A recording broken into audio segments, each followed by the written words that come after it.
I'm Matthew LaMotte, and I've been at TFT for 10 years. I started off in secondary ops, which is deburring parts, and then I moved to anodizing, and from there I went to molding and laser and powder coat, and been doing that for the last 4 years.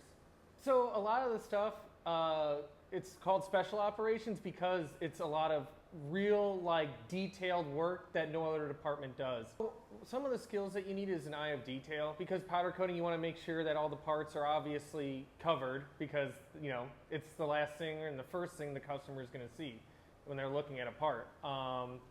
In the rubber molding section, it goes for that as well, because you want to make sure that the part is good. Lasering, same thing, got to make sure that it all looks uniform and that it's located where it's supposed to be. I love this department because my day-to-day changes every single day. We do, like I said, we do a multitude of things. So when I come in, it's always something new, and that's kind of exciting.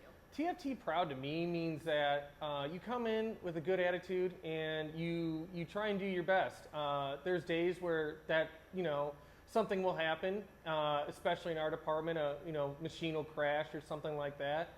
And for me, the TFT proud is being held accountable and letting my boss know, hey, I made a mistake, and then him going back and showing me, as opposed to being upset, showing me hey, try this or do this or next time go through there.